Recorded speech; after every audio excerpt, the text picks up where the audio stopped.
Popularity సంపాదించుకుని ఆ పైన నటుడిగా మారాడు ప్రదీప్ మాచిరాజు. అంతేకాదు 4 ఏళ్ల క్రితం 30 రోజుల్లో ప్రేమించడం ఎలా అనే సినిమాతోనూ సిల్వర్ స్క్రీన్ కు హీరోగా పరిచయమయ్యాడు. మ్యూజికల్ హిట్ గా పేరు తెచ్చుకున్న ఆ సినిమా కమర్షియల్ గా థియేటర్లలో సందడి చేయలేకపోయింది. దాంతో కాసంత గ్యాప్ తీసుకుని ఇప్పుడు రెండోసారి హీరోగా తన అదృష్టం పరీక్షించుకున్నాడు.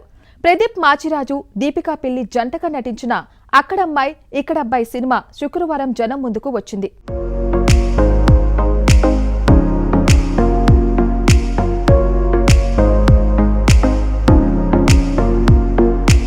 ప్రముఖ నటుడు, ప్రస్తుతం ఏపీ డిప్యూటీ సీఎంగా ఉన్న పవన్ కళ్యాణ్ హీరోగా పరిచయమైన సినిమా అక్కడమ్మాయి ఇక్కడబ్బాయి. ఈ సినిమాతో పవన్ కళ్యాణ్ మాత్రమే కాదు, అక్కినేని నాగేశ్వరరావు మనవరాలు సుప్రియ కూడా హీరోయిన్ గా ఎంట్రీ ఇచ్చింది. దాదాపు 29 సంవత్సరాల క్రితం వచ్చిన ఆ సినిమా పేరును ప్రదీప్ మాచిరాజు తన సినిమాకు పెట్టేసుకున్నాడు. దానివల్ల బోలెడంతా ఫ్రీ పబ్లిసిటీ లభించింది. అయితే ఇలాంటి పాపులర్ మూవీ టైటిల్ పెట్టడం అనేది కత్తి మీద సాము లాంటిది. అయినా పర్వాలేదనే ధీమాను దర్శకులు నితిన్, భరత్ కూడా వ్యక్తం చేశారు. మరి వారి ధీమా నిజమైందో లేదో ఒక్కసారి చూద్దాం.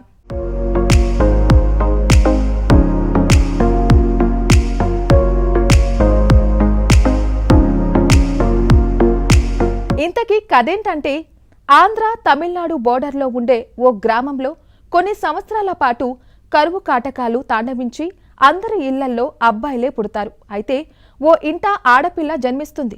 దాంతో ఆ ఊరికి పట్టిన శని వదిలి సుభిక్షంగా మారుతుంది. అప్పుడు ఆ ఊరి పెద్ద ఆ అమ్మాయి ఊరు దాటరాదని ముందు పుట్టిన 60 మంది అబ్బాయిలలో ఎవరో ఒకరిని పెళ్లాడితే తన యావదాస్తితో పాటు మునుసుబుగిరి కూడా కట్టబెడతానని అంటాడు. ఆ అమ్మాయి తండ్రి అందుకు ఒప్పుకుంటాడు. పెరిగి పెద్దయిన ఆ అమ్మాయి అంటే దీపికా పిల్లి ఆ ఊరికి ఇంజనీర్గా వచ్చిన ప్రదీప్తో ప్రేమలో పడుతుంది. వారి ప్రేమ ఫలించాలంటే ముందు పుట్టిన 60 మంది అబ్బాయిలకు పెళ్లి చేసి తర్వాత వారిద్దరూ పెళ్లాడాలని తీర్మానం చేస్తారు. దానికి ఒప్పుకున్న ప్రదీప్ ఏం చేస్తాడు? అందుకు ఎదురైన అడ్డంకులు ఏమిటి? వాటిని ఎలా అధిగమిస్తాడనేది ఈ సినిమా కథ.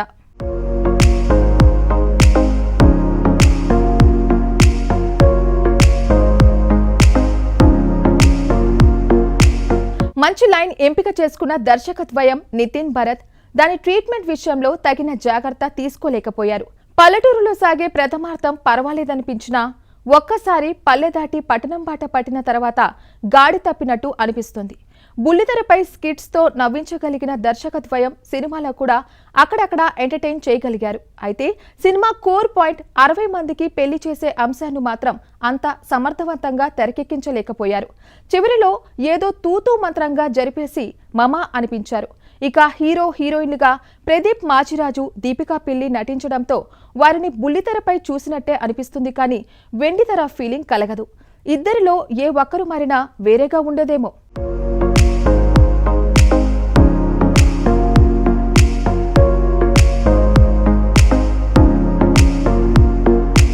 ఇక నటీనటుల విషయానికి వస్తే ప్రదీప్ మాచిరాజుకి ఈ తరహా పాత్ర పోషించడం నల్లేరు బండి మీద నడకే.